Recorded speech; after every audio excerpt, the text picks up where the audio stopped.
Hey Michael, welcome to the MasterCard Cup. Just want to give you an opportunity here to view your swing at regular speed. Let that play on through, put you back in your dress position, and we'll go ahead and take a look at a few things for you. So while we got you back here in your dress position, let's first of all just take a look at your setup. Posture looks really good, spine straight and on a nice tilt. Legs come down into a nicely unlocked position. Arms hang down nice and naturally in front of you. Club works out to the golf ball. So really good posture here in association with good balance. Looks great. Let's go ahead and take a look now at your alignment. You see your feet running here in this direction. Carry that out towards the fairway. And theoretically, club face is supposed to run parallel to the feet. Parallel lines on camera would have an appearance to converge. And under that philosophy here, we can see you're set up pretty much right down the left center of the fairway, so no issues there either. Let's go ahead and do a little split screen comparison between you and Jordan Spieth. We'll flip him over to left-handed.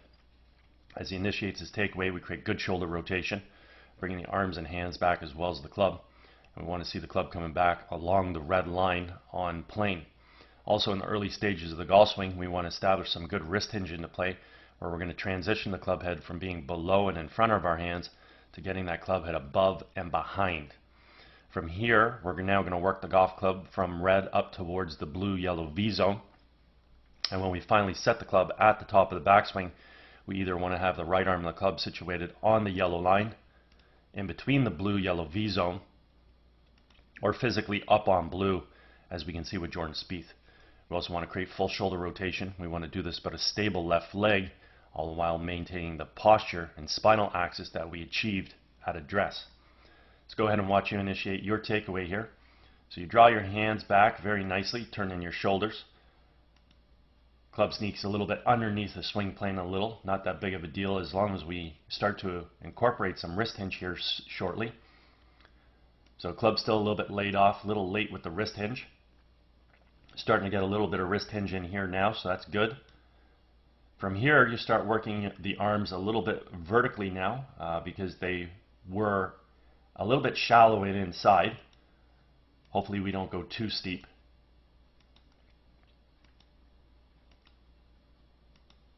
So you get a little bit of run on with the swing.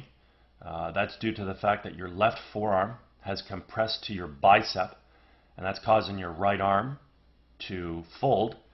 And the reason why your arms are doing this is because you haven't created club travel through creating wrist hinge. So you can have a longer backswing if you learn how to create proper wrist hinge, because wrist hinge does two things for us. One, in the backswing, it creates club travel so the arms don't have to swing too far, and two, it generates speed on the way through. So it's like a pitcher throwing a ball. He obviously pulls his arm back, cocks his wrist. He's got something to snap through at the last second when he comes through. If we don't cock our wrist, then we're not going to be able to create any speed. It's more like a shot put. Okay? So this is why your arms break down at the top, and it's due to just a little bit of not understanding how to create proper wrist hinge during the backswing. Now at the top here, you've turned your shoulders really well, stable left side, arms are still in good geometry relative to your core, club still in good position relative to your arms. Unfortunately, the arms have just broken down a little bit.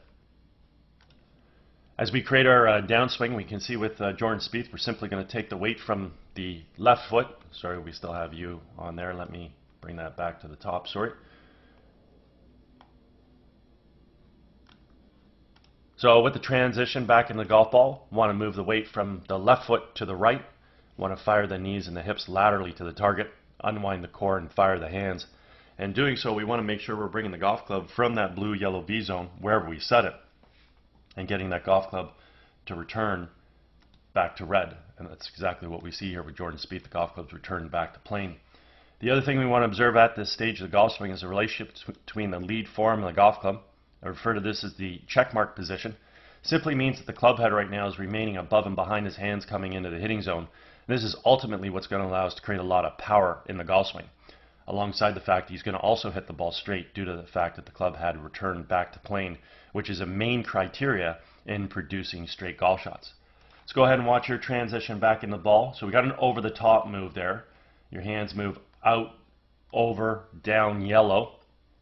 As the hands come over the top there, it's going to have a major influence on the club. Right there, you've now recaptured it. You're starting to drop your hands better. You're fighting to keep the club head above and behind your hands. Let's see if you win the battle here and get the club back onto plane. Let's go to the next frame. Yeah, okay. So at this point in time, we can take a look at your lead form and your golf club, and we can say, hey, you know what? We've got the backwards check mark. Creating some power in our golf swing won't be an issue. The problem is right now the club is not returning close enough to plane. What I really want to look at, because of that over the top move, I want to look at the steepness of the club. So right now your golf club coming into the ball at this point in time is sitting at about 55 degrees. Whereas Jordan Spieth's golf club is sitting here at about 31 or 32 degrees. So that shaft angle is in a better position to strike the golf ball. The steeper the club, the more that club is sort of diving down into the golf ball. Okay? Especially with a wood, it's not going to sweep the ball enough. So at this point in time, as we continue to come into the ball, let's just track these club heads and see where they go. So let's go to the next frame for you. So the club falls to here. Okay? So it comes from here to there. So again, we can see the club has not returned back to plane. Next frame, the club's going to be stuck out in front now. So if we just sort of connect the dots, we can get a pretty good visual as to exactly what the descending plane looked like coming in the ball. And that golf club, unfortunately, never returns back to plane.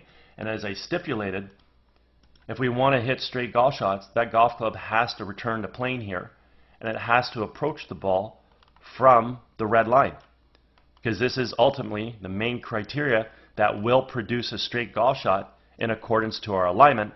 Lastly, obviously, assuming the club face squares up via having a good grip.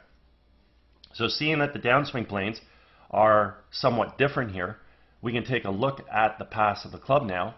We can see with Jordan, his club is inside the ball, expanding out to make contact, moving through on a nice natural subtle arc. Your club is stuck too much outside or directly behind the ball. Watch where it goes in the next frame. It's going to go across. Okay? So it's moving on that path. So very simply put, what's going to happen here, if we square the club face up to that swing path, we'll hit the ball solid. The problem is the ball is going to be pulled a little bit to the right. If we over-release the club to the path, now the problem is we hit a bit of a pull draw or pull hook. If we leave the club face a little bit open to the path, then we'll hit the ball a little bit left of that, but with a little bit of an open face, we're going to hit a nice soft fade. Now that shot will turn out. If we leave the club face too open to the path, incredibly, we'll start the ball even further left of the red path, incredibly, and obviously at that point in time the club face was too open, and we're going to hit too much of a slice or a block slice. So the end result of the golf shot is dictated based on the timing of the club face. Because that golf club is attacking from outside, striking the ball, moving to the inside, if we square the face up, we're going to pull that shot right, over release it, pull draw it, pull hook it. If we leave it too open, it's following blue, and if we time it properly, it'll follow yellow. Okay?